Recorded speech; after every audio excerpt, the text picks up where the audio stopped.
to Seraphim Talk Show with me again, Cheryl Calista. And welcome, Simon. Thank you so much for being here. We are so excited to welcome you. Let's start with your background. You grew up in several countries, and how did that shape your perspective on leadership? Thank you. It's great to be here. Growing up in England, South Africa, and Hong Kong gave me a unique perspective. I saw how a unique leadership perspective and communicate work in different cultures. And I realized that leadership wasn't just about authority. It was just about connection, purpose, and trust.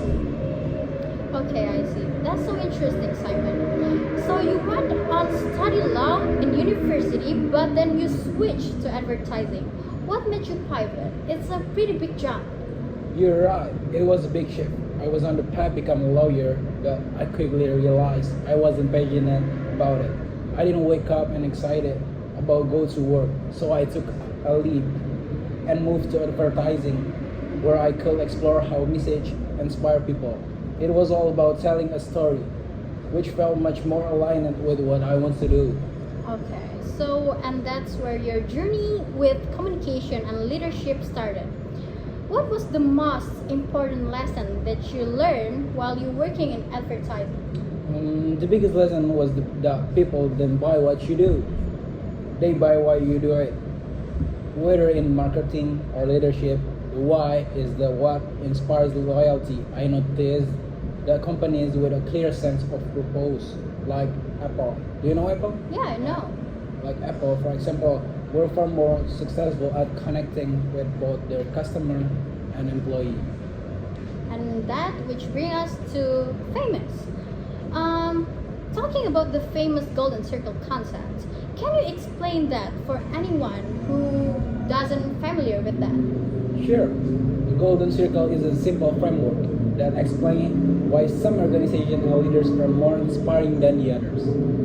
At the core is why, which represent your purpose, your cause. Next is how.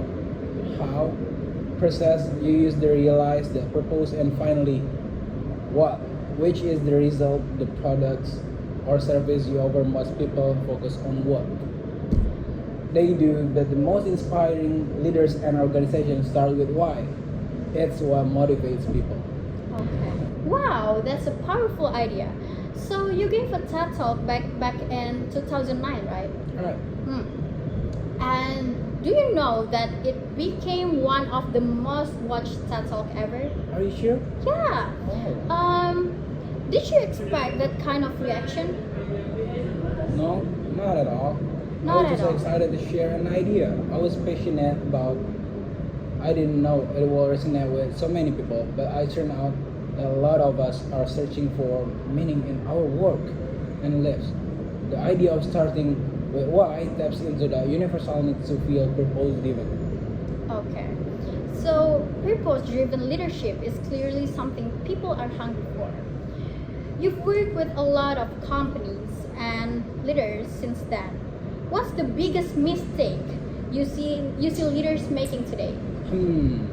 The biggest mistake is focusing too much on short-term results and forgetting about the long-term vision.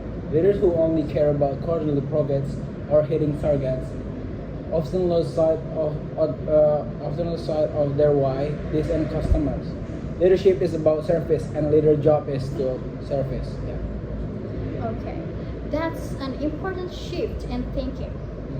And finally, Simon, for people who are still searching for their why, what's your advice? And how do you even start the journey? The first step is reflection.